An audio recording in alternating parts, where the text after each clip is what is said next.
great things, and some of whom really are doing them under the radar. Now, for Lloyd, I mean, it's kind of weird because within Silicon Valley necessarily, I guess you're not necessarily a household name in Silicon Valley, but I would have to say pretty much everywhere else, and definitely in healthcare. Lloyd is a giant. He is a giant among leaders. He is sought after for his advice from our community to corporate boardrooms to the White House. That's Lloyd. But for me, Lloyd really is part of Rarefied Air. You know, he has this huge healthcare organization that he has responsibility for that's guided by the mission to provide quality healthcare to the underserved population. And he gives his heart and soul to doing what he humbly calls doing God's work. And he does that every day. He's a consummate leader, and he doesn't have to or feel that he needs to shine. And he spends a lot of his time, most of his time, putting people who are around him out in front so that they can shine. He's so busy doing that that he forgets the greatness that he brings to the organization. So Lloyd has been and continues to be at the forefront, trying to create solutions that are equitable for all. And of course, you know, the underserved population really is a population that's disproportionately represented by people of color. And most of those people are women and children. But Lloyd is one of those people who runs towards the problem. You know, some people see a problem and they run the other way. Lloyd says, especially if it's an issue of social injustice, Lloyd is all over it. So as we sit here in Silicon Valley, sometimes we think that innovation is always about high tech. And that made me actually think about when Denmark was talking about the movie Black Panther. Because recently, Ryan Coogler, actually of Black Panther fame, was talking about and providing context to the leadership style of T'Challa in the movie, one of the lead characters, right? And one of the things that he was saying is that he really needed to focus on finding the balance between tradition and innovation. And that is something that Lloyd does all of the time at Dignity Health. So I've worked with a lot of CEOs over my career, and I have to say that Lloyd is truly one of the best leaders that I've ever worked with, ever, anywhere. And he proves that time and time again. Yeah, I think it is a huge statement, a huge statement. And I don't hand out accolades easily. But Lloyd does live human kindness. I know that you've seen the Dignity Health commercials. But Lloyd really does live human kindness every day. And he believes in its ability to link humanity together across the spectrum, changing one person at a time. So I just want you to think about the merger of Dignity Health and CHI, which we're going through right now, will result in an organization with $28 billion in assets. And it'll be the largest merger of its kind. And it will happen under Lloyd's leadership. An amazing man, a black man, CEO, a hero to many, and to me, a very dear friend. Please give it up for Lloyd Dean.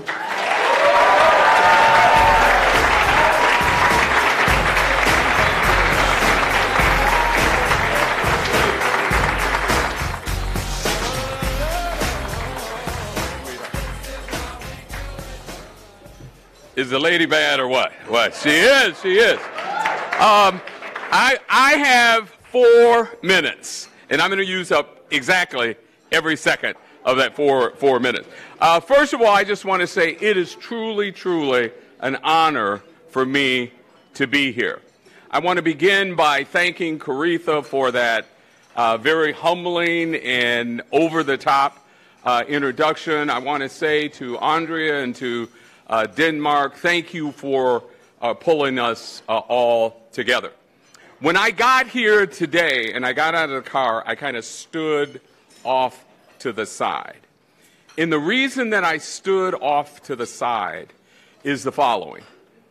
Like some of you in this room, and certainly a lot of your parents, often I've been the first.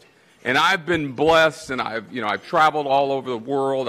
As Caritha said, I've served with presidents. I've dealt with global leaders, and I can say that a lot of the whether it's Tim Cook or Larry Ellison or all of the named CEOs, and certainly in the West Coast, I can call them dear friends. But on my journey, I never, ever had the opportunity that you have. I was never in a gathering, never, until I got to college, where there were more than five professional people of color. And I'm not just talking about African Americans, I'm talking about the totality of people of color. So when I walked in here, I actually got tears in my eyes because I longed for something like this. And that thing about, being alone and about being the first, I mean, I never thought about it, that I was good. I just thought about it was I need to show how good I was. Because, my parents taught me that you can be what you want to be. And so to be here among you, the future of this country, the future of the world, coming together to share, to talk with investors, to network, to continue to show excellence that you have obviously shown, or you wouldn't be in this room, is very, very special. I want to thank you for including healthcare in your discussion. Healthcare is the last bastion of, I think, significant opportunity as a business segment in this country that is totally underdeveloped.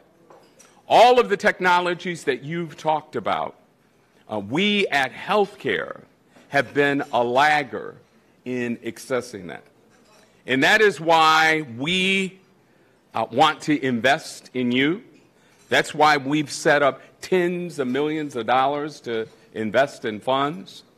In this issue of social disparities, in the issue of inequality, is rooted in our communities. And it is impossible to be healthy if you don't have a home. But it's impossible to reach one's dreams if you don't have knowledge in opportunity. So finally, I've dedicated my life to trying to help others to share these gifts that I've been given. And certainly not because I'm the smartest guy in the room. But one thing that I can say, I've always tried to be the hardest working person in the room.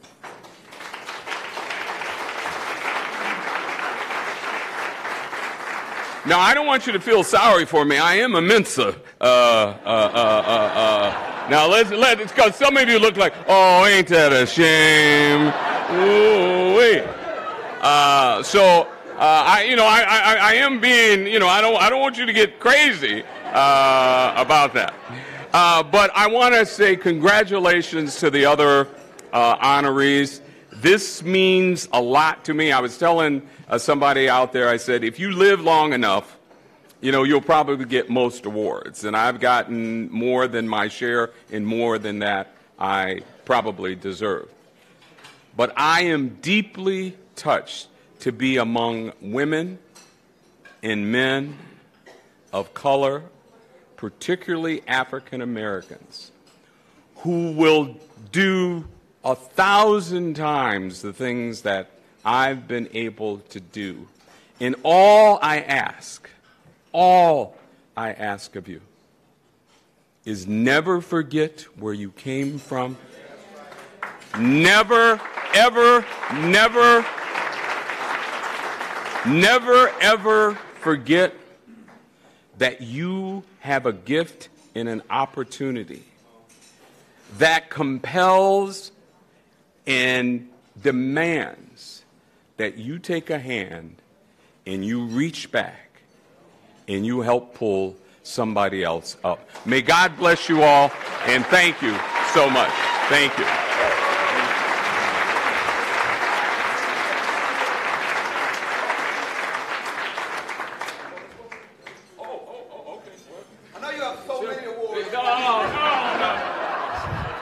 I got so many.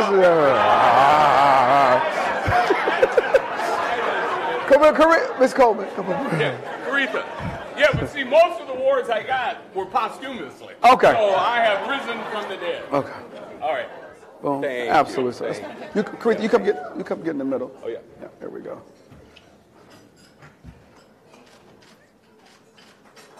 Thank you again. Thank you. Absolutely. Thank you. Thank you. I have no idea where he's going to put it. He has so many awards.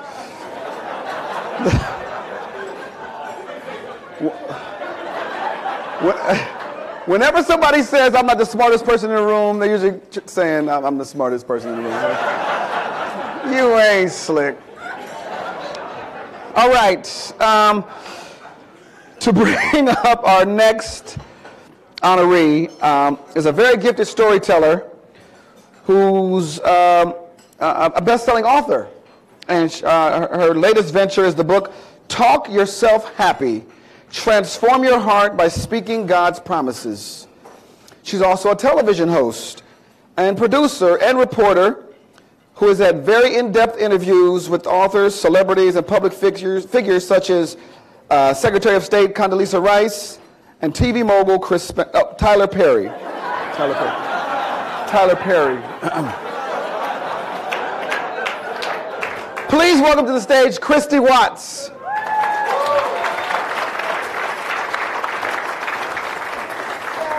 Oh, thank you very much. Thank you very much.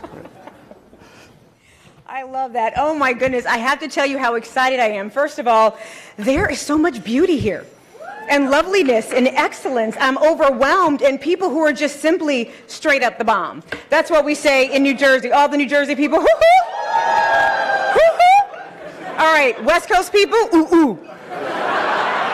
No? No? Okay, so our next honoree, I am so excited. This woman, let me tell you about her. We went to college together, 17 years old. Valentine's Day is when we met. She's already sitting there saying, please don't tell the story. Please don't tell the story, because I have those stories that I'm not going to tell because I know that it's filming. We don't want evidence. But I will say this. The one story that I remember when we met when we were 17 years old on Valentine's Day at the University of Dayton in Dayton, Ohio, was, ooh, did someone say ooh or ow? We were sitting together in the lobby because she didn't have a date, I didn't have a date, whatever. And don't feel bad, it's okay. She's got a really good looking husband now. And I'm looking.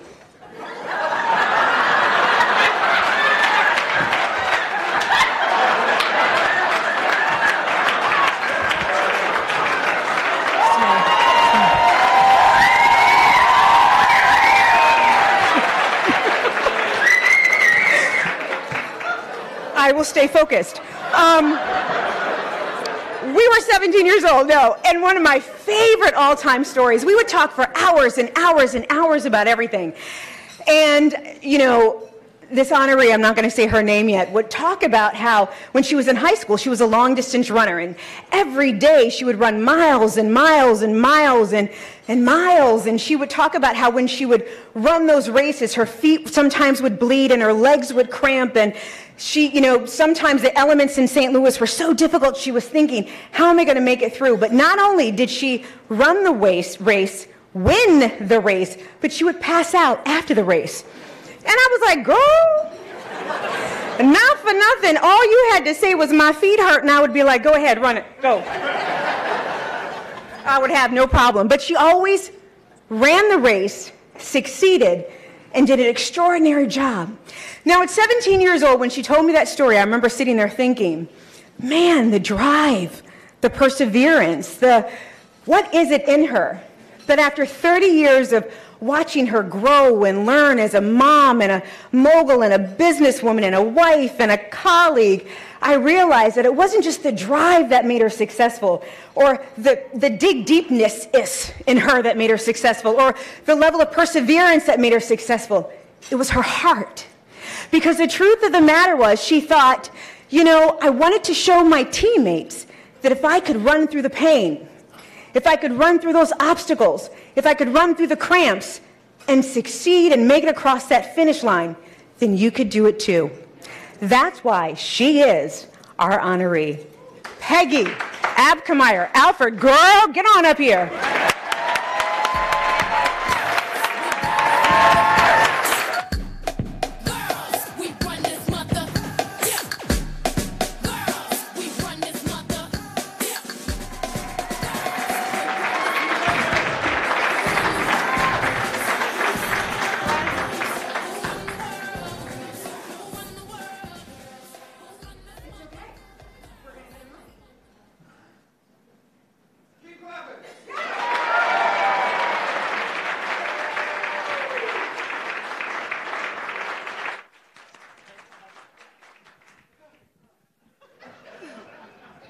So as you'll very quickly see, she's the less shy one of the two. But thank you so much, Christy. Thank you so much. I'm so honored to be recognized amongst this prestigious group of leaders. First, a few words about my personal and professional journey to today, serving as the CFO and head of operations of the Chan Zuckerberg Initiative, a new kind of philanthropy that Priscilla Chan and Mark Zuckerberg started a few years ago. I'll come back to that in a few. There's this wonderful little story that the author David Foster Wallace used to tell about these two young fish swimming along, and they happen to meet an older fish swimming the other way, who nods at them and says, "Morning, boys, how's the water?" And the two young fish swim for a little bit, and then eventually one of them looks at the other and says, "What in the world is water?" I love this story because it has such parallel to what I've experienced in my life and what we often don't think about, the simple things that shape our lives and make our identity what it is. I am one of 6 kids of all different ethnicities, lucky enough to be adopted and loved by driven, community, and education-minded parents who happen to be white, fully invested in all of us, including the many foster kids who flowed in and out of our family as I grew up in the Midwest in the 70s and 80s. I like to say my parents were the Angelina Jolie and Madonna of their time, but with way less money before it was in style. I owe my perspective on the value of diversity to them. It was just the way we grew up. Growing up, my brothers and sisters and I were lucky enough to have the constant source of inspiration from our mom, who earned a PhD in math and computer science, while she and my dad, an engineer, adopted the first 2 of us. Their paths were out of the norm for the time and required a lot of navigation outside of their comfort zone. Their example inspired my siblings and I to always question our own comfort zones, to seek opportunities that would help us grow as people and round out our skill set rather than just advance us some ladder. From my first job working for Arthur Andersen in St. Louis and DC to my foray into Silicon Valley and tech, where I worked in roles at eBay, Payrent.com, and PayPal, it was this mindset that helped me be a better employee, a better partner, and also a better leader. I am most proud of the times I haven't been afraid to jump on a big opportunity, even when I didn't feel completely ready, as well as when I've seen colleagues and mentees do the same. One example I'd like to give is that the CEO at eBay at the time, John Donahoe, he pulled a group of us together, about 7 or 8 women, and he, as part of his legacy, really wanted to help others succeed. And one of the stories he told us very early on was the fact that one of the things he still struggles with is not feeling ready. And that gave me the confidence that if this guy, who I always saw as one of the most successful people I knew, could do it, that any of us could. Being willing to feel that fear, that nervousness, and take the leap anyway, I'm sure this is something many of you in the room can relate to, even though it's not obvious to others. This is a frequent theme of encouragement I give to young people when they're paving their way through their careers. Another key secret to success that I've learned along the way is that hiring well, especially hiring with diversity of background, thoughts, and views in mind, can better enable you to learn new areas and skills and ensure that you're always addressing the root cause issues of the challenge and therefore designing a solution that is not only effective but also scales. In all of the senior roles I've had, I've been able to leverage people and teams that already had expertise in areas that were newer to me without letting the fear of self-doubt or I'm not offering anything here deter me, although I'll say that's a continuous journey. As a leader, you have to be willing to take this opportunity to build diverse teams, leverage your team's talents, and then show others the value that that can deliver. But I've also found that it's so important not to feel like I need to know it all, own it all, or do it all. But I've also said that it's essential to give people around you and who came before you credit, allowing them to participate in your learning process, in your learning curve, and also shine along the way. And speaking of credit, I have to say that one of the people that always pushes me, that's always saying they'd be lucky to have you, is my husband, Willie, who's here with us today.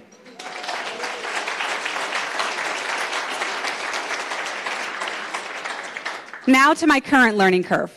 CZI is Chan Zuckerberg Initiative is an amazing organization that's changing the game in philanthropy and social impact.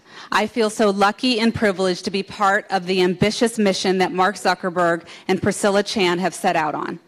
At CZI, we want to build a future for everyone by engineering change at scale in science, education, and issues related to justice and opportunity. We've set goals, huge goals, like helping to cure, prevent, or manage all disease by the end of the century. So that's small.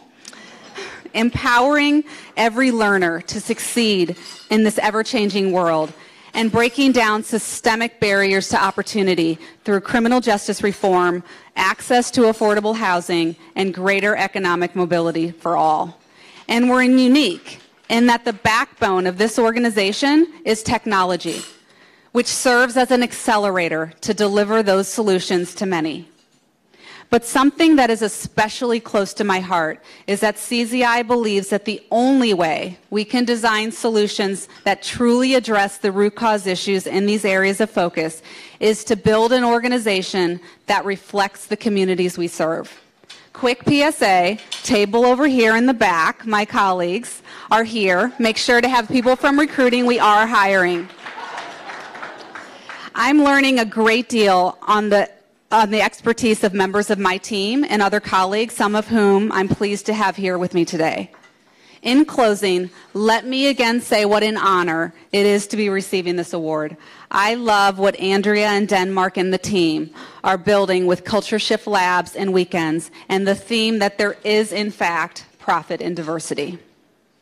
I am in awe of so many of you and your accomplishments. It takes all of us to believe that we can demonstrate the value of diversity and the need for inclusion in society and business.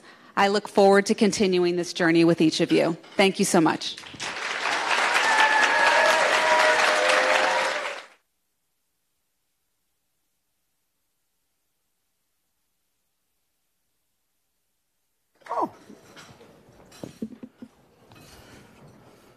On behalf of me and this is yours on that. I have no speech. Thank you. You're very welcome. Hey, Christy Watts, don't be coming up here being funnier than me, okay? They've paid me to do this. To be upstaging me. You guys having a nice time, isn't it? I like how when the program flows like this, where it seems fast, right? Right? There's only like 80 more, and we're going to get right through it. This next person has been recognized repeatedly. Did I say that right, Chuck? Repeated? Okay. A lot of times, as one of the 100 most influential lawyers in America by the National Law Review, the Corporate Lawyer of the Year for the Silicon Valley by Best Lawyers, and named to the Global Silicon Valley Hall of Fame. Clap for stuff like that, because nobody else. He has also acted as lead counsel on over 100 mergers and acquisitions valued in excess of $75 billion. He will be picking up the tab this evening. He's a partner at Fenwick & West. Please welcome Gordy Davidson. I had to read. I had to show off.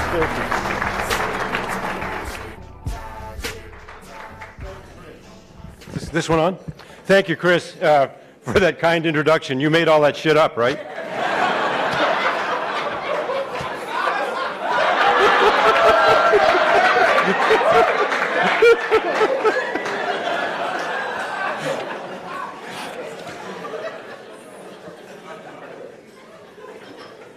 On behalf of Fenwick & West, I want to say it's an honor to be a sponsor of this wonderful event. Thank you, Andrea, for giving us that opportunity. You might wonder what brings us here. You know, I was introduced to culture shifting a year ago here and didn't know what to expect, and I walked into the lawn area out there, and the first person I ran into was Ronnie Lott from the 49ers, whom I helped sell his venture fund a few years back. And Ronnie came up to me and he said, "You're the last person I expected to see at culture shifting." So, nonetheless,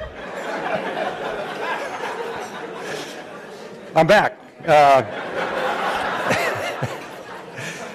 I was awestruck by the people I met and the power of this gathering, the energy, the inspiring stories that you all have shared and honored. And I was pleased to see many of my friends here. But what I was stunned by was the people I met for the first time that I should have already known. There are some notable examples. Kwame asked me to sit at lunch with his best friend in the world, Hugh Malazzi. I don't know how many people consider themselves Kwame's best friend, and Hugh was here last night. Is Hugh here today? Hey, Hugh. So I was sitting right there next to Hugh. And we started chatting, and I found out a little bit about Hugh, and Hugh told me he was 21 years the senior engineer at Intuit and was an engineering fellow at Intuit. Intuit's probably my oldest and dearest client. I represented him for more than that 21 years, and I had never met Hugh, a very senior executive at Intuit. And I've been to every single board meeting that Intuit had. But we had not met. And then I met serial entrepreneur Clarence Wooten, sitting here. Again, Kwame introduced us, and I learned that we were neighbors in Palo Alto, and we'd never bumped into each other.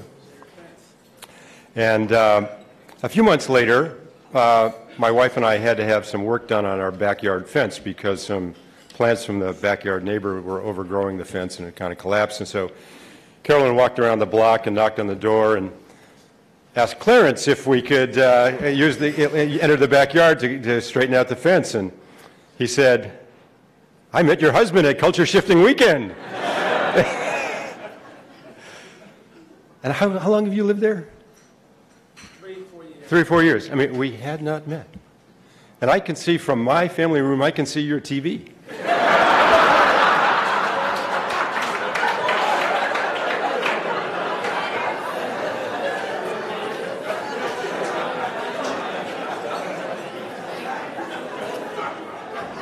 But I was so captivated that I agreed to sponsor.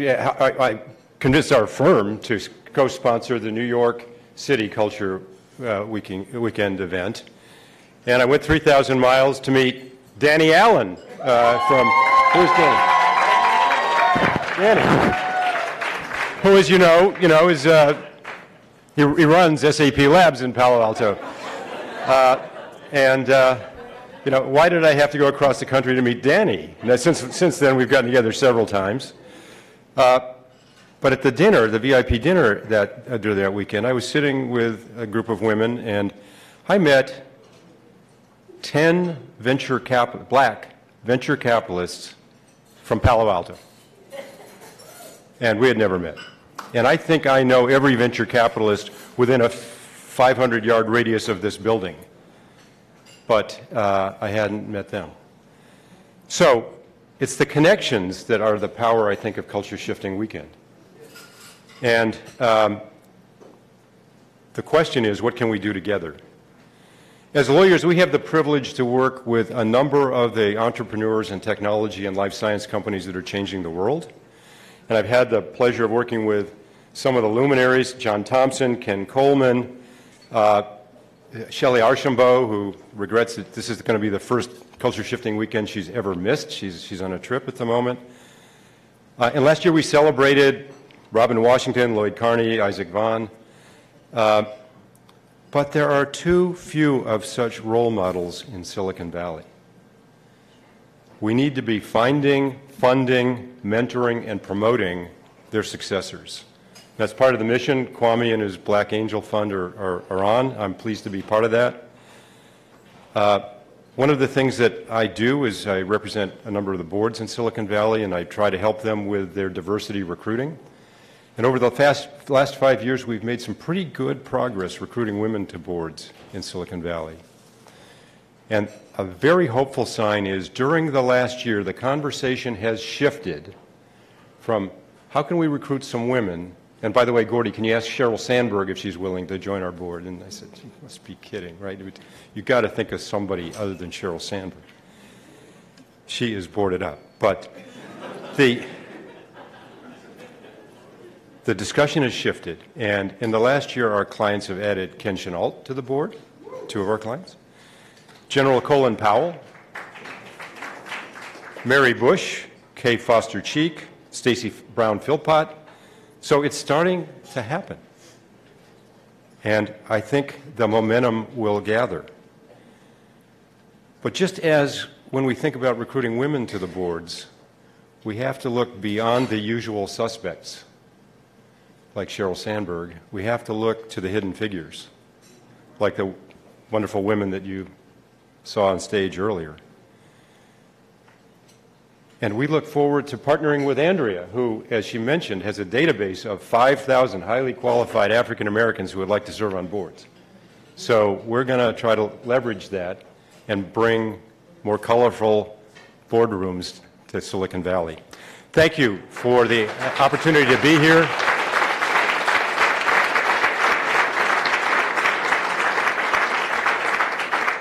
Let's make some serious shift happen. Thank you.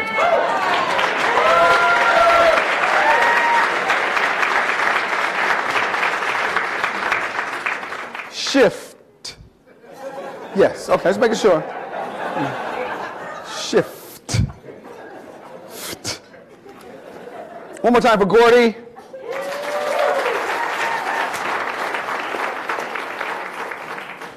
Coming to the stage is the head of diversity and inclusion for Mercedes-Benz. And I must say I love her because she let me borrow a car all weekend. And I got a couple of my buddies coming to drive it down to LA. So thank you for giving it to me without the pink slip. Tamika Curry-Smith.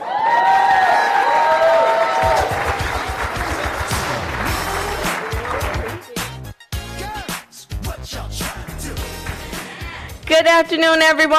How's everyone enjoying today? Awesome. Well, we are so proud at Mercedes-Benz to be a sponsor of Culture Shifting Weekend here in Silicon Valley. We've done so for the last 2 years, Hopefully you all got to see the beautiful G-Wagon out on the lawn.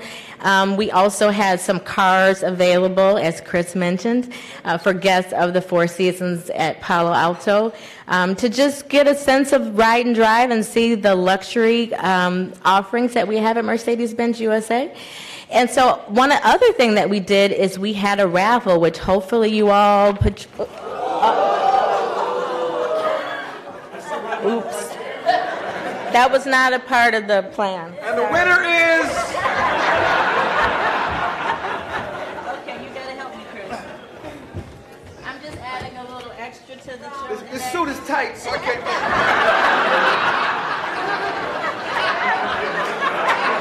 One. You got us down here in our heels. We're in our heels and you're not. Okay. All right, just trying to add a little excitement to the day. Sorry about that. But we did have a raffle for 2 tickets to the Mercedes-Benz Suite at the U.S. Open this fall. And so I am about to pick the winner. All right, here. Jolyn Anderson.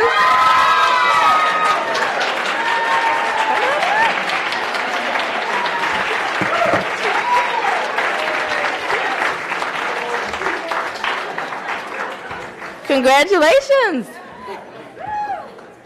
Thank you.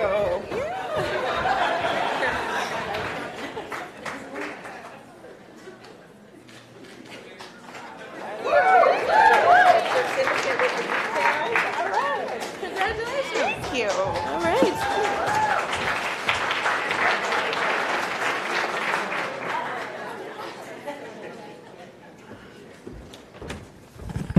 Give it up for Tamika and Jolyn. You guys want to pick me up? Jolyn, where should I meet you before we go to the Open? Okay. It's okay. Show some love for Tamika.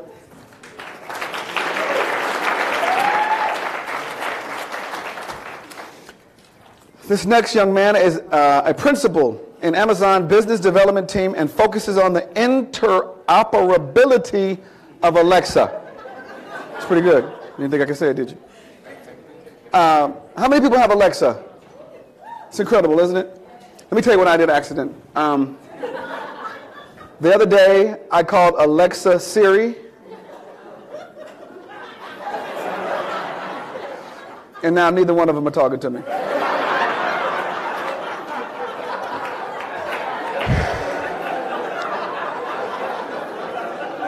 Prior to Amazon, Sean worked at Facebook. True story. Where he focused on building, launching, and scaling the Messenger developer platform. In Sean's time, Messenger grew from 300 million to over 1 billion people. You should clap for stuff like that. He's absolutely fantastic. Give it up, please, for Sean Haywood.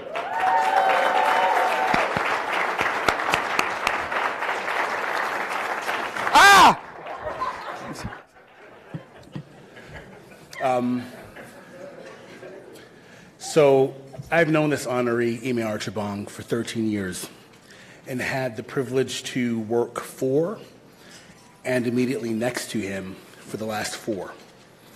And that type of proximity to someone gives you a really interesting perspective into who they are. You get to see what they want to show the world. You get to see how they behave and act and treat people when they think nobody is looking. And you also get to see the types of things people say about them in their absence. So I feel uniquely and well-informed to speak about Emeel. And so with that said, I feel perfectly and confidently representing and warranting to this room that Emeel is the real deal. He is inspiring, he is thoughtful, he is consistent, he is sharp, he has an EQ unlike anyone I've ever encountered, with the exception of my wife. And he works. Most of us think we grind because we wake up at 6 o'clock in the morning. Emeel consistently is at the office at 6 o'clock in the morning. And he is on mission. He has 2 missions specifically. The first is to promote Facebook's mission of making the world more open and connected. And this is where you see Emeel in the Wall Street Journal. This is where you see him in publications, running with Zuck in Berlin and Beijing and in Lagos. But his second mission, which is a little less known, is to change the complexion and face of Facebook and technology in general. And I don't have the time to tell you how, but I can tell you the impact in 2 anecdotes. So the first is when I joined Facebook, there were 6 of us on Emeel's team. He and I were the only 2 of color. 4 years later, I can't share what his org size looks like, but let's say it looks like 2/3 of this room. And if you look at Emeel's direct reports, only 1 is a man, and most are women of color. The second, I actually should clap for that, it's a big deal.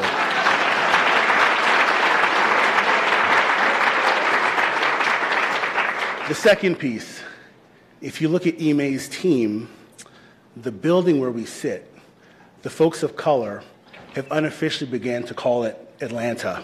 Because unless you've gone to an HBCU or worked at a black church, for many of us, it's actually the most diverse academic and professional environment we have ever been in. And so that is the playbook, right? You find a rock star, you give him opportunity, he runs with it, he puts his friends on, and he empowers them to succeed and do the same thing, and that's how you shift the culture. And that's Emeel. So that said, and I would like to introduce you to Facebook's Vice President of Partnerships, my friend, my brother, Emeel Shabana.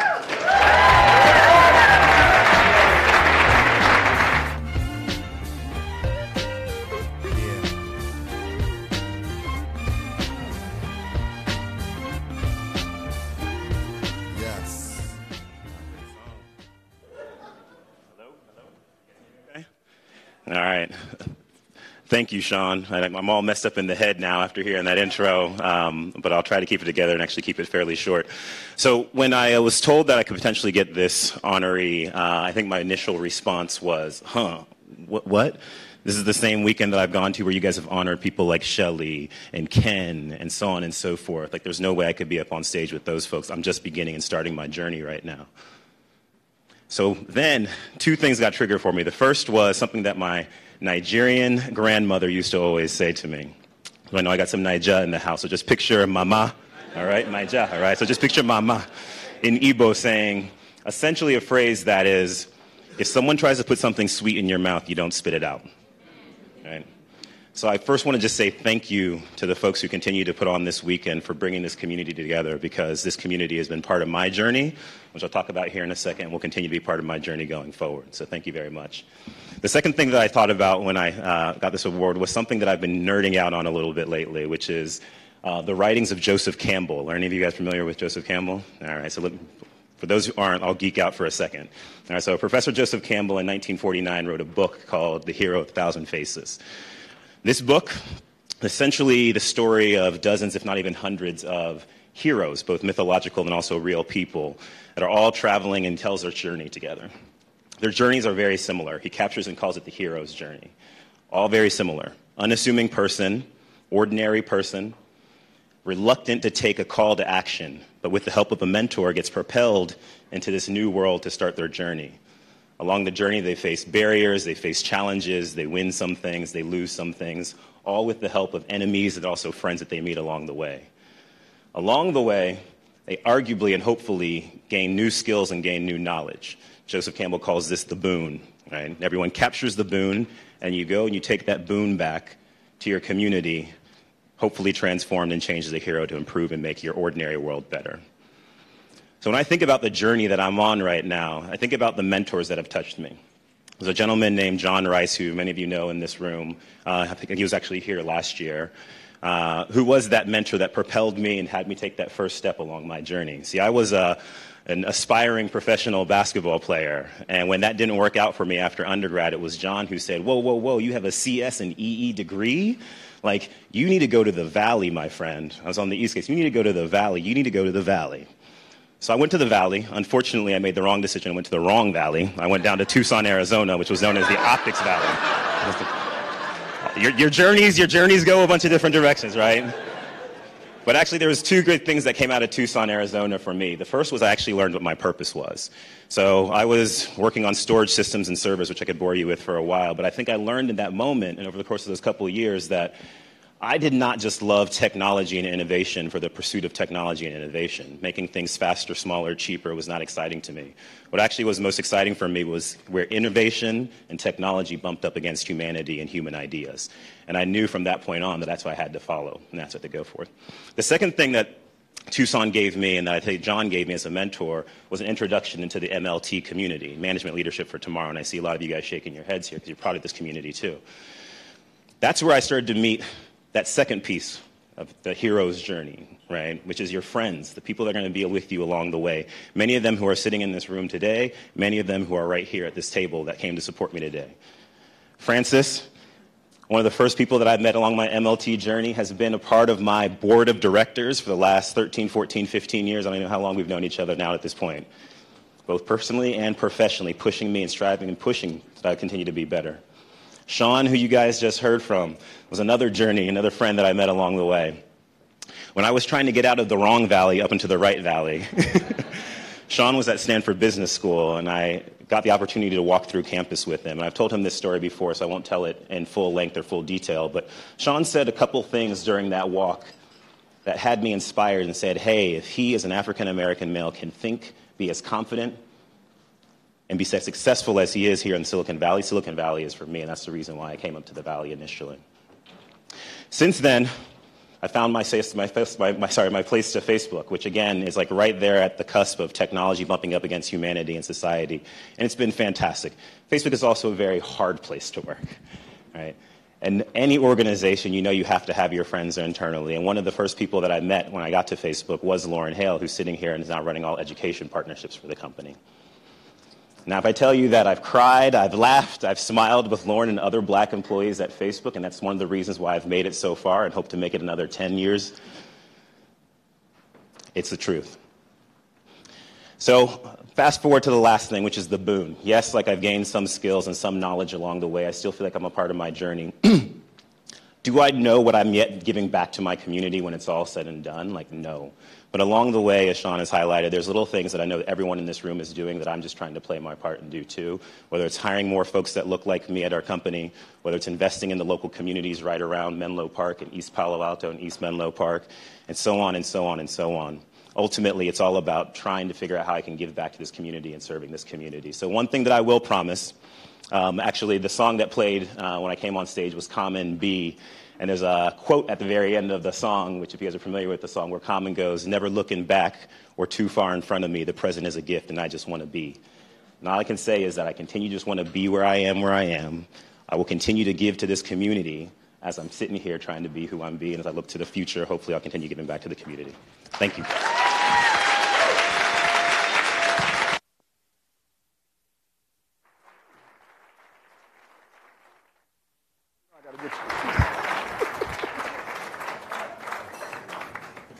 The Lakers. Warriors. Okay. Hey, man, please meet you. Good. Sean, please meet you. All right, so just know, whenever they say I'm going to make this short, it's not going to be short. Ime is Swahili for long speech. I just want you guys to know that. I Googled it. It's right there. Google it. You can Google it. It's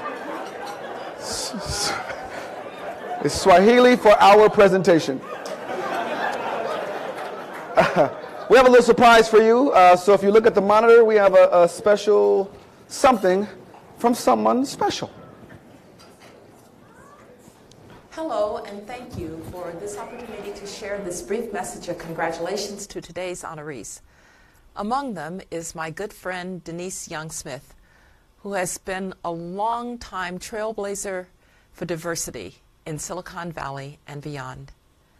Like all of you who have attended this weekend's events, today's honorees know the importance of making a collective effort to help each other succeed and of making sure we clear more pathways of opportunity for young people. This work is not always easy, but events like Culture Shift Weekend show us that it can be fun and productive and uplifting at the same time. To those of you being honored today, congratulations on this much-deserved recognition. And to all of you, keep up the good work.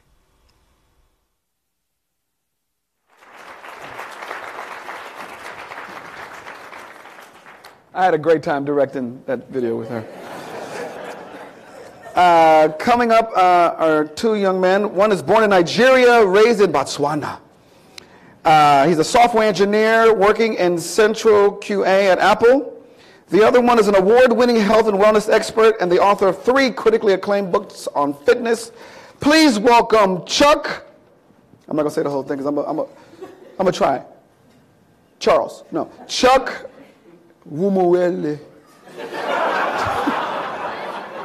Pretty good? Chuck. Say it for me. I'm going to say it right after you say it. Chuck. And Jay Blahnik.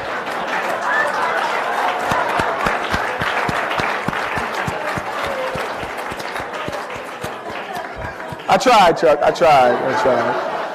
It was the mwah. I gotta work on my mwahs. Jay, you were easy. You're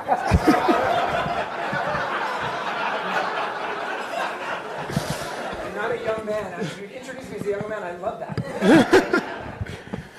Hello, everyone.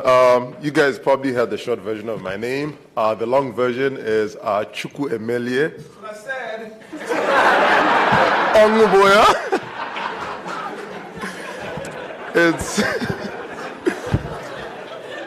It's a real privilege and an honor to be out here and to introduce Denise. I was, as he mentioned, I was born in Nigeria and raised in a local village called Kanya in Botswana.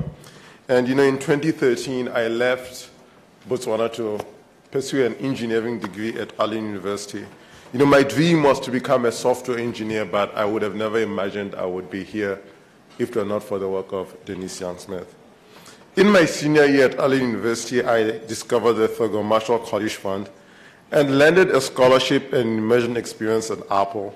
Because of the great work that Ms. Denise Young Smith did with historically black colleges and universities, this impact was made on my life and on that of my family and the community surrounding me. I was able to intern at Apple and secure my full-time job there. It had a ripple effect throughout my family, right? I got my dream job. I was voted valedictorian of my class. My brother got a full tuition scholarship to study his master's at Baylor University. My other brother got his dream job to study at Microsoft. These all stemming from the great work you have done, you being at the epicenter of it all. Thank you so much.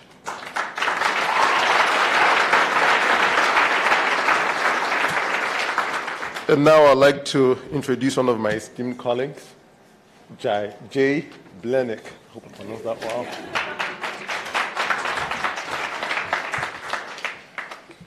He went first, so I didn't have to introduce him. You got my name better than I would have gotten yours. It's such a pleasure to be up here for the Culture Shifting Awards and to say a few words about Denise Young Smith, one of the incredible honorees this year. When I was asked to say a few words about Denise, I was thrilled. But honestly, I was also overwhelmed because I don't think there's any way to communicate my admiration for this phenomenal woman in just a few words, but I'm going to try. I met Denise when I first moved to Silicon Valley 5 years ago. She had many important official work roles during her long career at Apple. She was responsible for building the retail teams when Apple first began to open their stores. She later moved into the role of VP of Global Human Resources and then served as the very first VP of Inclusion and Diversity. Her impact on Silicon Valley and the world of tech has been immeasurable. You can simply read about her career to know that. But what you may not know is what a special human being Denise is. When I came to Silicon Valley, I was an outsider. I wasn't from the tech world. And this place felt like a world away to me. It was, to say the least, intimidating, overwhelming, and foreign, and in many ways, exclusive. From the very first time I met Denise, she was warm, open, and helpful. She graciously mentored me in many ways she may not even recognize. I could count on her for advice about the tough stuff, and when I did good, I could always count on her being there, somewhere in the background, cheering louder and smiling broader than anyone else. I soon realized this is what she did. This is how she is in the world. It wasn't just me. Everyone that meets her feels this way. She cares about your success, and you feel her deeply connected to your concerns. She connects people in the most magical way. She has taught me so much. She taught me that diversity and inclusion is, of course, rooted in the people you hire and support. And it is also about the inclusive nature you think about the products you build and the experiences you create. She also taught me that being a diversity champion, especially in Silicon Valley, requires you to constantly and persistently push yourself to diversify your own life experiences. From the places you go, to the people you meet, to the art you enjoy, to the conversations you have. But most importantly, she taught me that being inclusive starts with making everyone feel included, even those people you may not suspect feel like an outsider. And that requires being generous with your time, talent, and treasure. And Denise does this every day. I can't think of anyone more deserving of being honored as a culture shifter than Denise Young Smith. She's truly unique. She isn't just one in a million, she is one of a kind. Thank you for everything, Denise, and congratulations.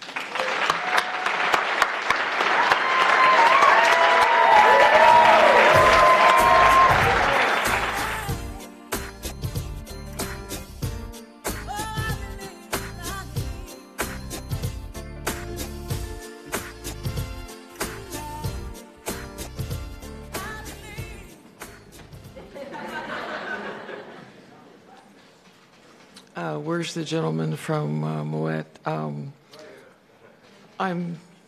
I'm seasoned, so I might take a couple of extra minutes. Chris.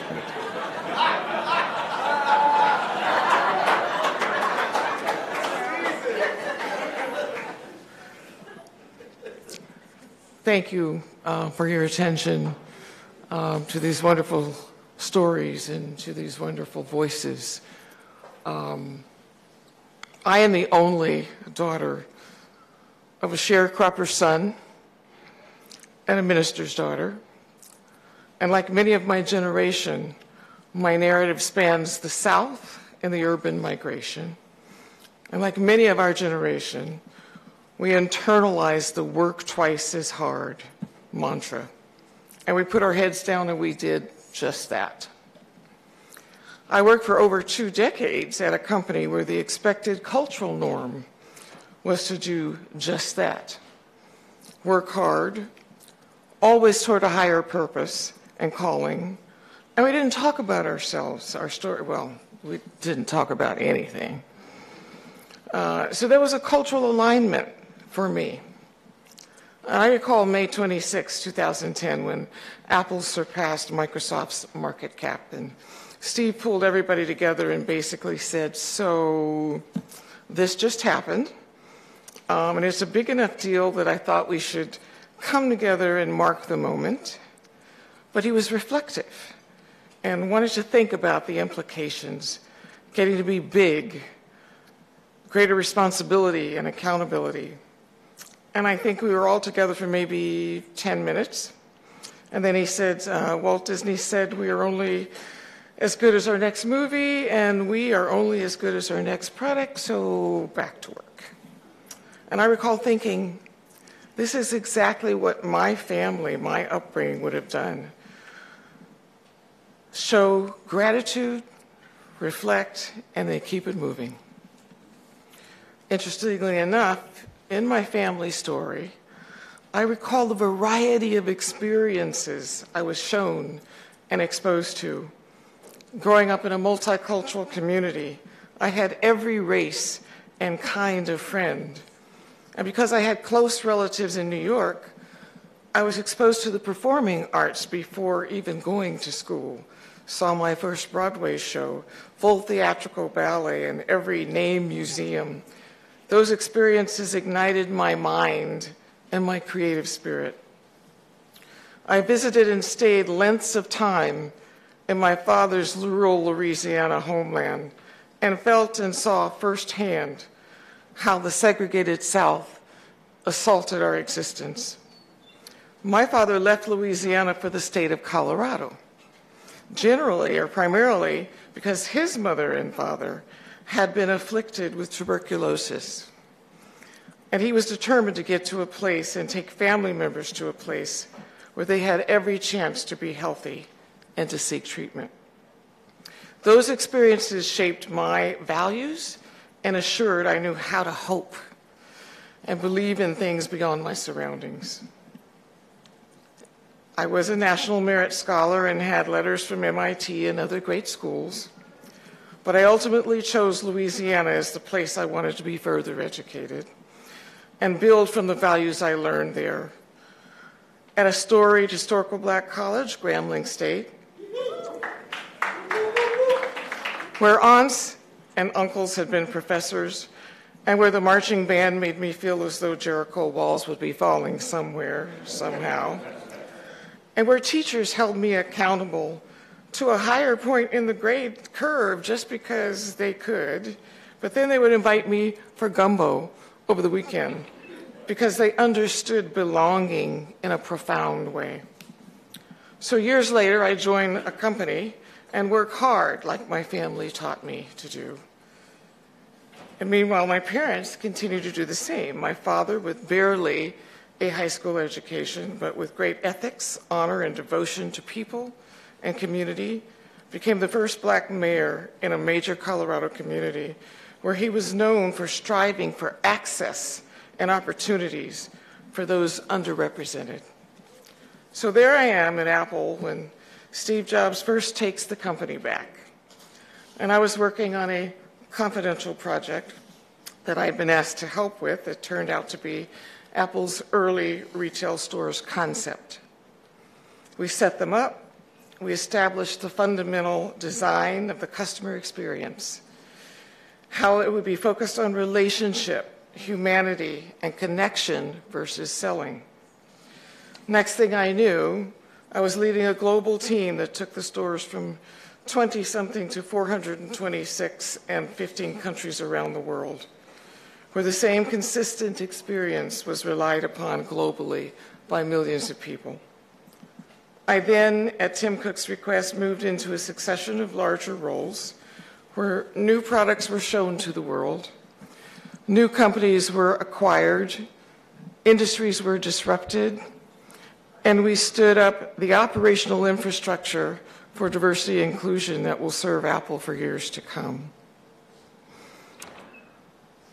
As many of you know, I did also along that journey carry a love for art, music, and ultimately found I was truly sitting at the proverbial intersection of technology, humanity, and arts. And I realized it all had shaped me on so many levels, as all our experiences shape us.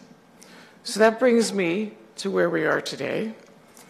I'm frequently around artists and performers, and recently was talking to a friend who's run several Grammy Awards, and in a very admiring way I call this out, and his response was, fine, great accomplishment, no doubt, but if there have been 59 years of Grammy Awards, there have been a lot of winners. There's only been one of you who has been where you've been, in the rooms, seen and heard what you've seen, for two, not one, but two iconic CEOs, taken a company in a lead position from unimpressive millions to a $900 billion status, unprecedented. And in that moment, I did realize it. The students and faculty I now work with at Cornell Tech remind me of this every day. They want to be the next generation of leaders and technologists and learn from our stories. And they want desperately to know how they can make a better future.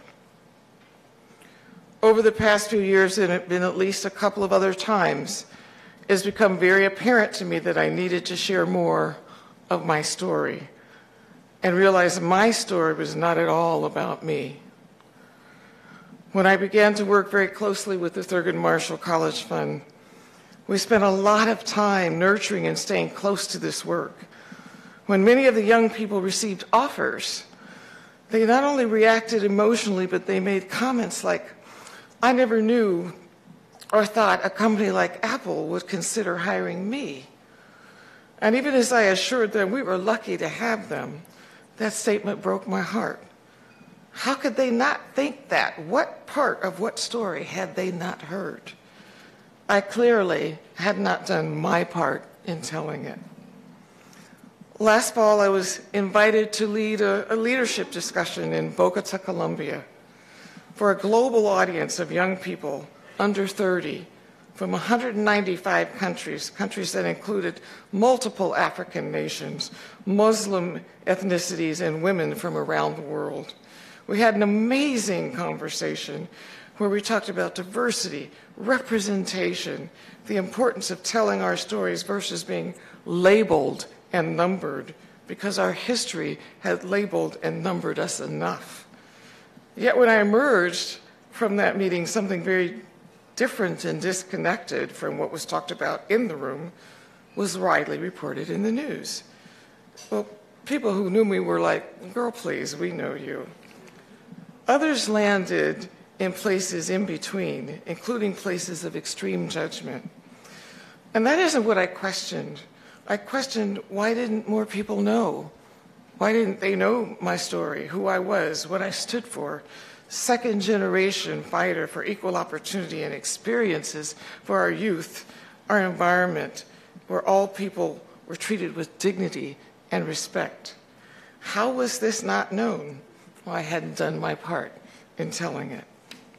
And finally, a few weeks ago, I was like many of us, riveted, completely taken aback with inspiration over 11-year-old Naomi Wadler's Never Again speech. That our stories don't lead on the evening news because we were numbers and statistics. I again realized I'd not lived up to sharing my story, one that could offer our girls a very different narrative for themselves and illuminate a path where at least one girl had not seen and that would change her course in her life. The award today has to be a turning point for storytelling for us all, to reassume our roles as griots, keepers of the culture and igniters of a future that will see not hundreds but millions of us living our destiny, our real life Wakanda, our God-given rightful futures. And in the words from the musical Hamilton, who lives, who dies, who tells our story? It has to be us. Thank you and God bless.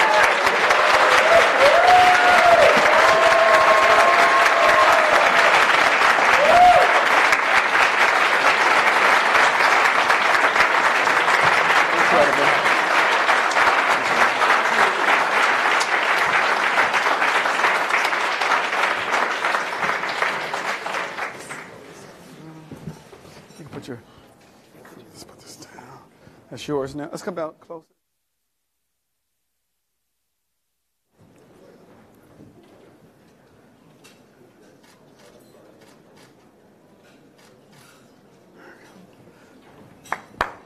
Jay, Chuck, Denise.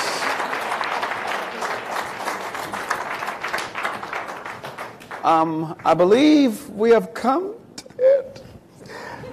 Can we bring up the Tan Panther? Yes. Andrea, clap, you guys. As well as Denmark.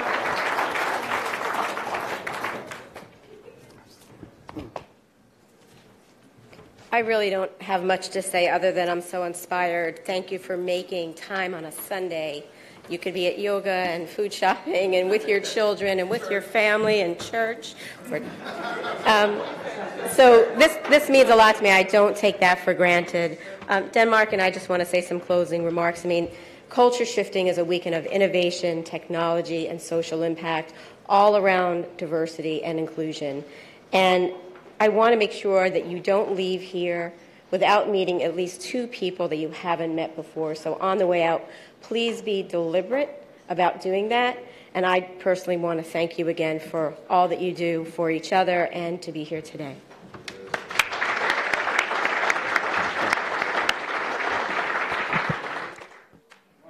So I want us to take some time to not only applaud Andrea,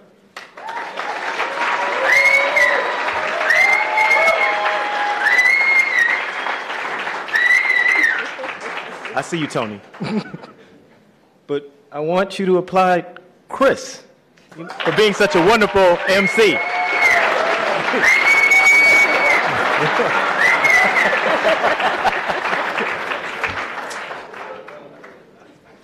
You know, I understand that Chris may not always like me, but I still love him.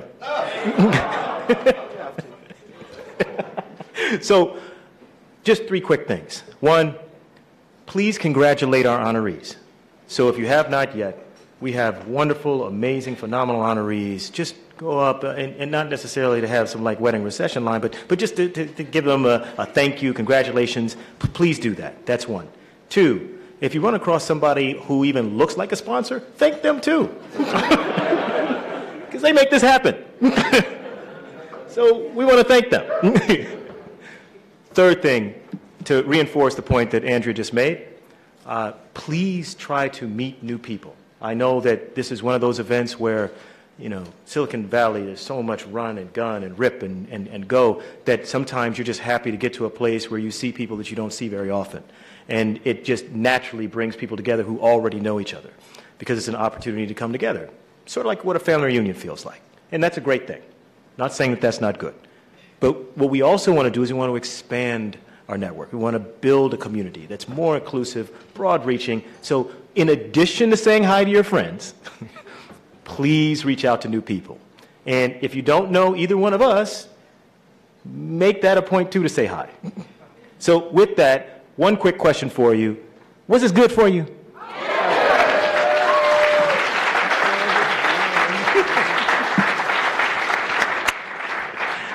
Thank you and good night. Let me say one last thing. Before we go, I want to say thank you to everybody. I want to say thank you to you. This was amazing. Silicon Valley is absolutely fantastic. I got to play golf. I met some great people. And now I got to leave Silicon Valley and go back to LA, which we call Silicon Valley. So, but before I leave, we want to bring all the honorees to the stage so we can get a group picture. Get up. So thank you guys very much. Thank you.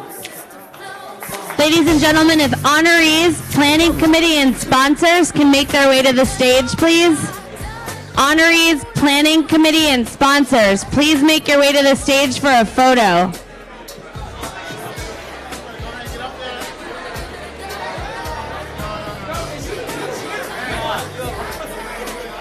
Ladies and gentlemen, if honorees, the planning committee, and sponsors can make your way to the stage for a photo, thank you very much.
Swipes of a phone.